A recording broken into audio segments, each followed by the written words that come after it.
So this quest to try to find somebody who can answer the question about whether or not a pre-op trans person should be allowed to expose their penis to women and children without consent continues.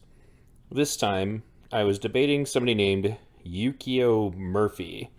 This conversation actually went on most of the day with me sharing videos of first they denied that Antifa was even present. I proved that to them and they finally acknowledged it, but it took forever. Then they said that Antifa didn't initiate any violence. I provided several videos that proved that that was the case, and they still denied it. They basically just kept moving goalposts over and over again. So I started to turn the tables on them and ask them for evidence that somehow this was staged or that right side people attacked left side people, which they failed to do all of that. Um, but let's get to the main critical point here because when it came to defending the issue itself, because first they tried to say that it was a hoax and that it never happened, but even with that, they still tried to defend the idea that it should be allowed anyway. So because they said, where's the testimony about the woman and the child, which she's of course just waved a magic wand and said, oh well, that person's lying. You have no evidence of that, but whatever. So anyway, I said, this is the testimony about that. And Yukio says, no, it's not. This is evidence of a person who claims they brought a child into a nude spa and then got upset when they saw a body they didn't like 6 months ago, and then waited allegedly from January 2021 to July 2021 to bring it up. It's another allegation of no wrongdoing.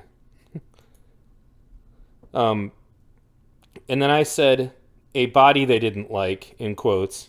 And then I said, a person with a penis is what they said, not a body they didn't like. Now you are being ridiculous. Yukio says, distinction without a difference. And I said, there is a difference between a body with a penis and one without. Are you denying that? And then they said, no. The difference is one has a penis and the other does not. So women have every right to be in. I said, so women have every right to be in spaces with other people who do not have penises. They really didn't have an answer. And after this, basically, they just kept saying, well, you can't prove any of it, so, this conversation's over, and then they blocked me. But at the end of the day, this is the point they don't want to answer. And if their answers are there, they said they saw a body they didn't like, which they were very careful initially to say that in their argument without mentioning that the body in question had a penis in an area that is supposed to be set aside for women, and their children.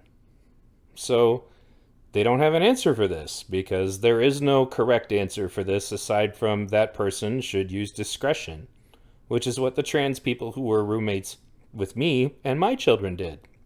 They used discretion. They essentially recognized that that would be inappropriate. And instead, what we're being told is that you should tolerate this, and if you don't, we're going to beat you up. Thanks for listening.